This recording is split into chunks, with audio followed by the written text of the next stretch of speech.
Alinsunod sa whole-of-government approach na direktiba ni Pangulong Ferdinand R. Marcos Jr., nagsanib puwersa ang iba't ibang ahensya ng gobyerno sa pagbibigay ng tulong sa mga taga-Masbate na matinding nasalanta ng Bagyong Opong. Nagbabalik si Connie Kalipay ng Philippine News Agency.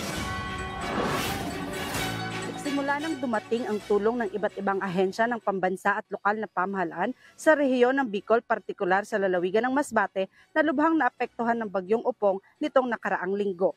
Sa isang panayam, nagpahayag ng pasasalamat si Masbate Governor Richard Co kay Pangulong Ferdinand R. Marcos Jr. sa agarang pagtugon ng pamahalaan sa kanilang mga pangangailangan. President, maraming salamat po at nabigyan nyo ng pansin ng Masbate, lalo na po sa ganitong panahon na nangangailangan talaga kami. Ngayon po, sa pagtutulungan ng lahat ng ahensya, malaki po yung progress ng ating road clearing, so lalo na po sa mga national highways.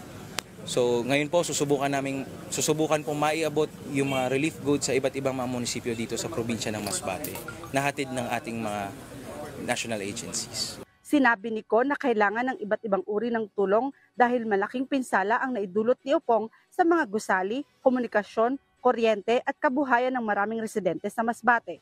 Sinabi ni Assistant Secretary at Office of Civil Defense Deputy Administrator for Administration Bernardo Rafaelito Alejandro IV na ang pambansang pamahalaan ay nakatutok upang magbigay ng kailangang tulong ng lahat ng residente sa Masbate na apektado ng tropical cycle na Opong.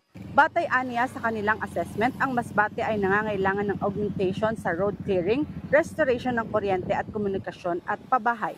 Tulad ng unang binigay na instruction ng ating Pangulo si Ferdinand Marcos Jr. na dapat full mobilization ng mga NDRIMC member agencies dito sa pangangailangan ng Masbate, no? At lahat ng areas na dinaanan ng bagyo. So dito ngayon nakikita natin na ang kailangan dito unang-una yung pag-road clearing and yung pag-restore ng power. So kailangan po ng augmentation dyan at medyo tutukan para mabilis ma-restore yung power. Tiniyak naman ni Department of Social Welfare and Development Secretary Rex Gatchalian sa pamahalang panlalawigan ng Masbate ang dire-diretsyong tulong sa relief, recovery at pagtugon ng iba't ibang ahensya ng pambansang pamahalaan. Namahagi ang DSWD ng mahigit 15,000 family food packs at merong ding 17,000 na handa pang ipamahagi at meron pang parating na 140,000 na family food packs sa Masbate. Ang Presidente ay may sigurado na may pagkain sa hapag ng lahat ng pamilyang apektado.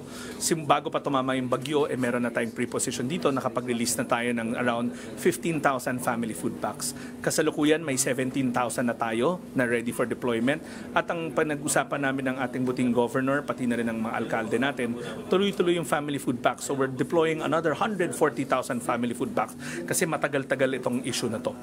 Pangalawa, pinaghandaan na rin namin ang emergency cash transfer para matulungan ang ating mga pamilya makabangon sa kanilang mga pangangailangan.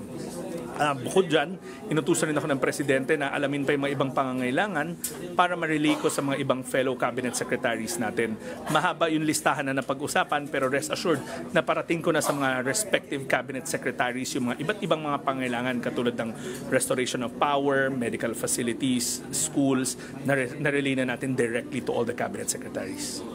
Inihahanda na rin ng ahensya ang emergency cash transfer para sa mga naapektuhan ng bagyo.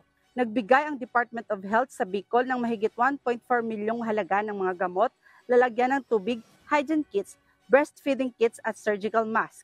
Iniulat naman ng Department of Energy na ang buong pagsisikap ay sinasagawa upang mabilis na maibalik ang mga serbisyo ng kuryente at enerhiya sa mga lugar na naapektuhan ng Opong sa buong bansa.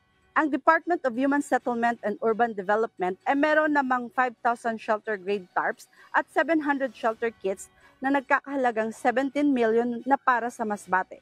Ang DICT naman ay merong mga Starlinks upang mapatulong sa mga komunikasyon at internet connection para sa lalawigan. Mula rito sa probinsya ng Masbate, para sa Integrated State Media, Connie Kalipay ng Philippine News Agency.